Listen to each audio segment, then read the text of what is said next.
ओम श्री गणेशाय नमः। श्री दुर्गा सप्तशती अध्याय 7वां। इसमें चंड और मुंड के वध का वर्णन किया गया है। बोल मेरी महामाई की जय।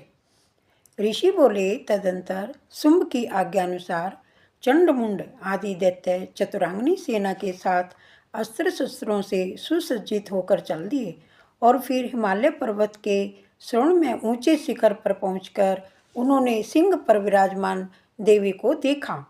वे मंद मंद मुस्कुरा रही थी।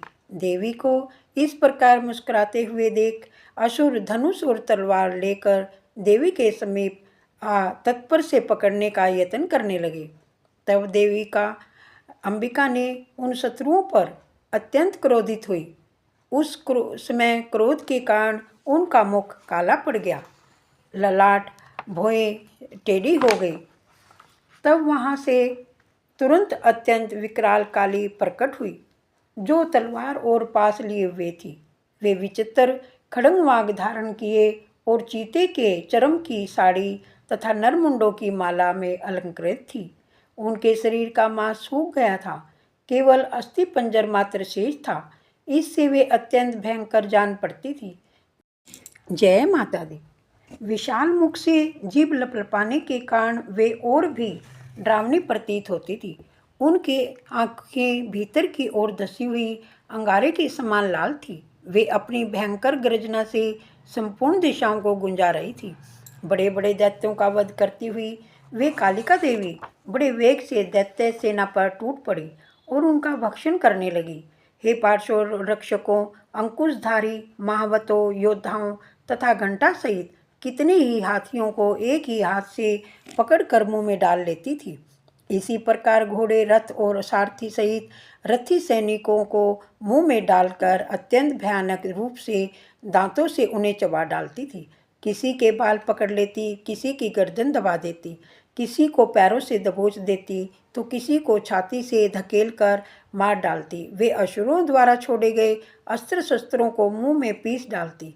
इस प्रकार काली ने बलवान दुरात्मा दैत्यों की वह सारी सेना कुचल डाली। बोल महामाई की जय। कुछ तलवार के घाट उतार दिए, कुछ खड़ग वाग से पीट दिए तथा कितने ही असुर दांतों से कुचल दिए। इस प्रकार क्षण भर में दैत्यों की वह सेना देवी ने मार गिराई।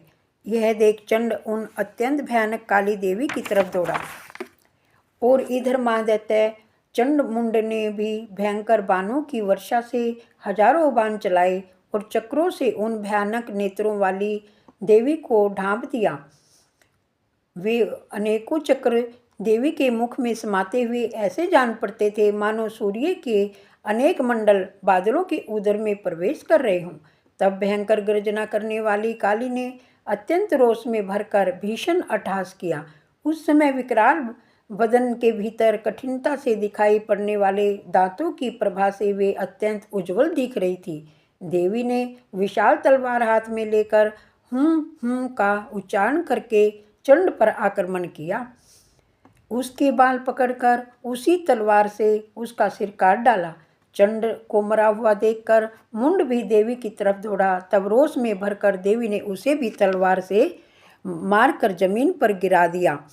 जय माता दी।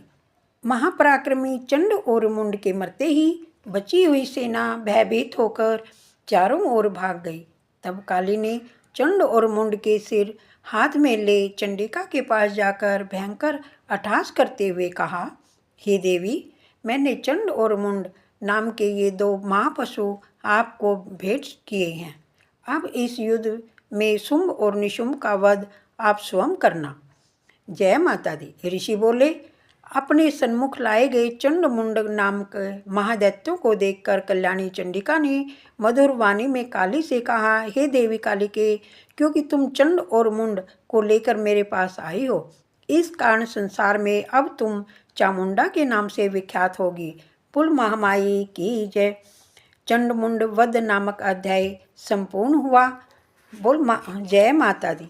ओम जयंती मंगला काली भद्रकाली कपालिनी दुर्गा क्षमा शिवा दात्री सवा सवदा नमस्ते तू नमस्ते तू नमस्ते तू। बोल महामाई की जय।